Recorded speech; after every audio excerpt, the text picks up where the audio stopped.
Natumaini unaendelea vizuri kabisa, mtazamaji wa Zone Media. Karibu tujuzane yote ambayo yanajiri katika uga wa kimataifa. Sasa basi, mwaka 2026 umetajwa na wachambuzi wengi wa masuala ya usalama wa kimataifa kuwa mwaka hatarishi zaidi katika historia ya Mashariki ya Kati, hasa endapo vita kati ya Iran na Israel vitaibuka rasmi. Sababu kuu si chuki ya kawaida, bali ni mchanganyiko wa nguvu za kijeshi, siasa za dunia na maslahi ya mataifa makubwa duniani. Moja ya sababu kuu zinazofanya vita vya Iran na Israel mwaka 2026 vionekane kuwa vikubwa, hatari na kihistoria ni kuingiliwa kwa maslahi ya moja kwa moja ya mataifa makubwa ya dunia, hasa Marekani, Urusi na China. Hii si migogoro ya kawaida ya Mashariki ya Kati, bali ni mgongano unaokutana na kipindi ambacho dunia tayari ipo kwenye mgawanyiko mkubwa wa kijiografia na kiitikadi kati ya kambi ya magharibi inayoongozwa na Marekani na kambi ya mashariki inayoongozwa na Urusi pamoja na China. Israel ni mshirika wa kimkakati wa Marekani kwa kiwango ambacho usalama wa Israel mara nyingi huchukuliwa kama sehemu ya usalama wa taifa la Marekani lenyewe. Kwa miongo kadhaa, Marekani imewekeza mabilioni ya dola katika ulinzi wa Israel, ikiwemo mifumo ya kisasa ya ulinzi wa anga, ndege za kivita, silaha za kisasa na ushirikiano wa kina wa kiintelijensia. Kwa mantiki hiyo, shambulio lolote kubwa kutoka Iran au washirika wake dhidi ya Israel halitaonekana kama tukio la kikanda, bali kama changamoto ya moja kwa moja kwa nguvu na uaminifu wa Marekani duniani.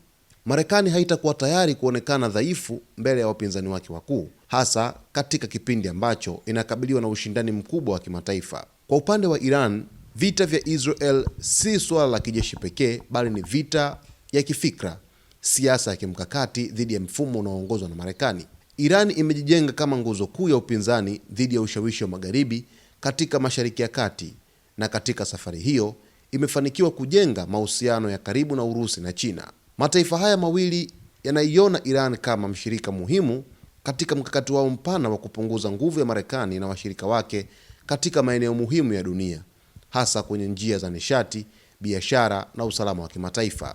Urusi, ambayo imekuwa kwenye mvutano wa moja kwa moja na magharibi katika maeneo kama Ulaya ya Mashariki na Mashariki ya Kati, ina maslahi makubwa ya kuhakikisha Marekani haipati udhibiti kamili wa ukanda huo. Kupitia Iran, Urusi inaweza kuathiri mizani ya nguvu bila kuingia vitani moja kwa moja. Msaada wa silaha, teknolojia za kijeshi, ushauri wa kivita na uungwaji mkono wa kisiasa ni baadhi ya njia ambazo Moscow inaweza kutumia kuifanya Iran isimame imara zaidi dhidi ya Israel na washirika wake. China kwa upande wake inaangalia zaidi usalama wa nishati na maslahi ya kiuchumi ya muda mrefu. Mashariki ya Kati ni eneo muhimu kwa mahitaji ya mafuta na gesi ya China. Vita vinavyoipa Marekani udhibiti mkubwa wa eneo hilo ni tishio kwa Beijing. Hivyo, China ina sababu za kimkakati za kuipa Iran msaada wa kisiasa, kiuchumi na kidiplomasia ili kudumisha mizani ya nguvu na kuzuia Marekani kutawala peke yake eneo hilo.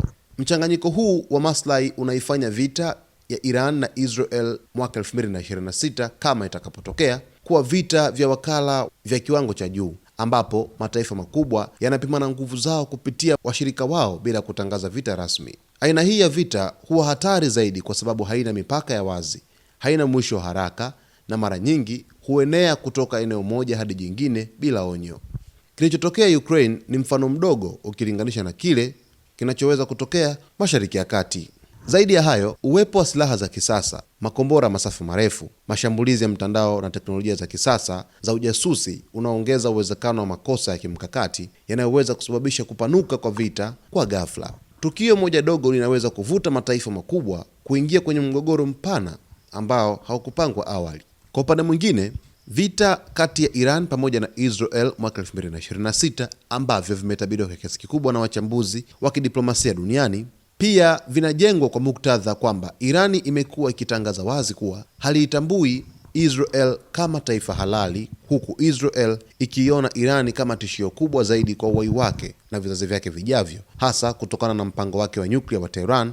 Mvutano huu pia umejengwa kwa miongo kadhaa, lakini mwaka 2026 unatajwa kama wakati ambao subira ya pande zote inaisha. Israel inaaminika pia kumiliki silaha za nyuklia, japo haikiri rasmi, huku Iran ikikaribia hatua ya mwisho ya uwezekano wa kutengeneza bomu la nyuklia.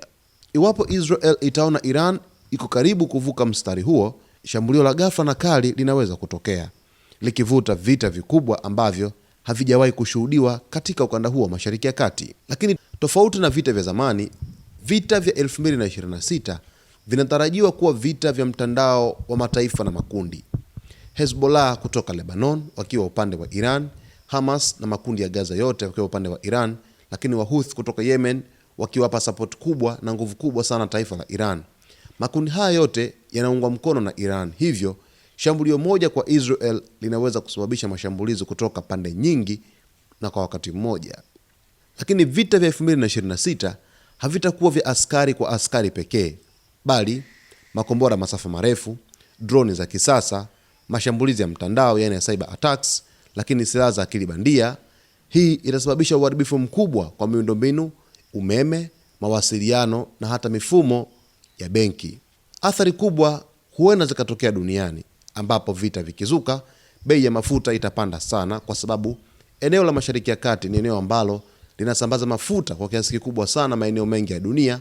Mataifa kama Kuwait, Qatar, Irani yenyewe, lakini Saudi Arabia na mataifa mengine yamekuwa yakitumia njia ya bahari kwa ajili ya kuweza kusambaza mafuta.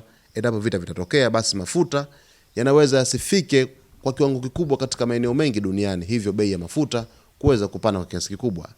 Lakini biashara za kimataifa zitayumba, mashambulizi ya kigaidi yanaweza kuongezeka, lakini nchi nyingi zitachagua upande, hali itakayoongeza mgawanyiko wa dunia. Ingawa si rasmi, wachambuzi wanaonya kuwa vita ya Iran na Israel inaweza kuwa kichocheo kikubwa cha vita kuu ya tatu ya dunia, hasa endapo silaha za nyuklia au mataifa makubwa yataingilia kati moja kwa moja, huku hofu uwepo wa taifa la China, Urusi kwenye vita hivyo pamoja na Marekani vinaweza kuchochea mataifa makubwa kuwa kwenye mgongano mkubwa, mwisho wa siku kupelekea vita vya dunia kuweza kutokea. Kwa muktadha huu, vita vya Iran na Israel mwaka 2026 havipaswi kuonekana kama vita vya nchi mbili, bali kama uwanja wa mapambano ya hatima ya nguvu za dunia. Ndio maana wachambuzi wengi wanaonya kuwa mgogoro huu una uwezo wa kubadilisha kabisa ramani ya kisiasa, kiusalama na kiuchumi ya dunia na kuwa moja ya migogoro mikubwa zaidi katika historia ya karne ya 21. Huku majarida mbalimbali yakizidi kuripoti kwamba kuna uwezekano mkubwa mwaka 2026 vita kati ya Iran pamoja na Israel vikawa vita vya hatari zaidi kuwahi kutokea katika ukanda wa Mashariki ya Kati, basi na sisi tutazidi kufuatilia ripoti hizi kwa ukaribu kabisa, ili tuweze kukujuza mtazamaji yote ambayo yatajiri katika uga wa kimataifa, hususan Mashariki ya Kati, mvutano baina ya Iran na Israel ukizidi kupamba moto. Kwa taarifa zetu zaidi, basi usisite kuweza kusubscribe, kulike, kucomment pamoja na kushare.